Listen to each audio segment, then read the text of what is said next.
Hi guys, it's Jacob from Stringbuzz here, stringbuzzworld.org being a music journalism site, links are in the description down below. And we have a brand new song review for you today, and it's the latest track by Milky, and that's Blossom. So I'm going to refer to the original article as I usually do for these videos, so I hope you enjoy. So we've been lucky enough here at Stringbuzz to have had some sneak peeks actually at this Milky upcoming album, quite early in fact. But as we near this album's release date, we are pretty much on the same page as everyone else really, intrigued to see what they can come up with next and whether it matches up to the prior critically acclaimed tracks which they have released. I mean, we're a bit late to this track review in particular, but the other ones were actually pretty early really. After somewhat enjoying Ego but finding it a touch filler really, and really enjoying Doing Good, I thought that was a great single, I went into this track pretty hopeful and that it would be a triad of success for them. So shall we see what I thought of this brand new track? Well, I thought it was okay and it was pretty good, and I think Clemens puts in yet another fantastic vocal performance throughout this entire runtime here, but my problem with it is that it's just a little bit too safe really. It sounds very, very similar to Ego, which isn't necessarily a bad thing, but they are on the same album, and I'm sure that's understandable to some, I guess, but for me it just lacked that memorable edge to it that separated it from that track, and that's down to a lot of little aspects perhaps not tickling my taste buds all too well. I think the rhythm is what made it sound so similar for the large part anyway,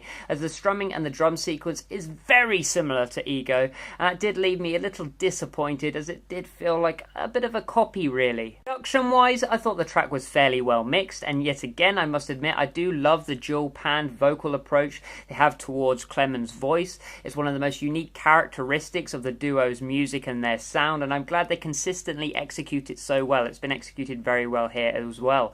The guitars sound fairly rustic actually, with a nice twang to them, never getting too enveloped by the rest of the swamping instrumentals, and they do get quite swamping at times.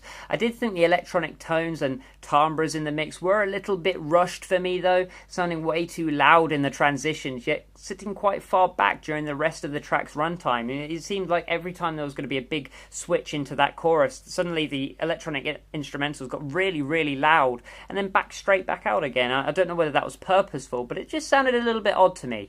It's a strange one really, as there aren't any glaring mistakes here, and it's very similar to the decent approaches we've had in past tracks before and what we've heard before by the duo, but it just didn't seem as clean or precise as their prior recordings. When it comes to the musicality of this track, I didn't mind the guitar progressions, but they were just a little bit dull for me, and I didn't mind the vocal melodies, but that's largely down to a great vocal performance rather than the notation that has actually been written for Clemens. I don't know whether he wrote it himself or whether someone else did, and each section felt functional rather than being particularly interesting.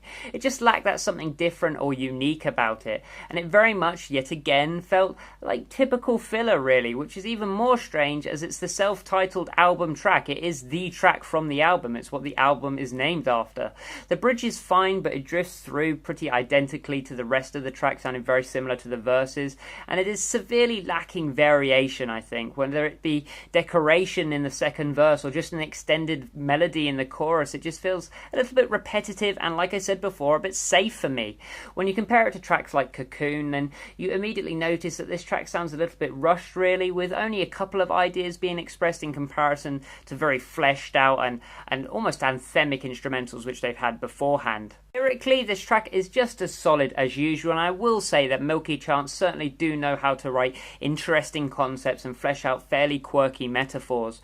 One of the best lyrical routines I've heard from this upcoming album yet, so I guess that's a gleaming light here. So all in all, a fairly standard track that I will say fans of Milky will probably enjoy, but there are better songs to listen to if you're just a casual listener of theirs looking to get into the group. I think they do suit more subtle production. I think they've gone a bit overboard and even in Doing Good as well, over the last few singles, trying to be, to do that sort of stadium type sound and these big instrumentals, these big electronic instrumentals pumping into the sound, and it's great to vary it up from prior efforts on other albums, but for me it doesn't quite suit their approach so well. So I gave it a G rating of 5.5 out of 10, which is just above average. So if you like this video, then please leave a like, subscribe to see more, and I'll see you around next time. Bye bye.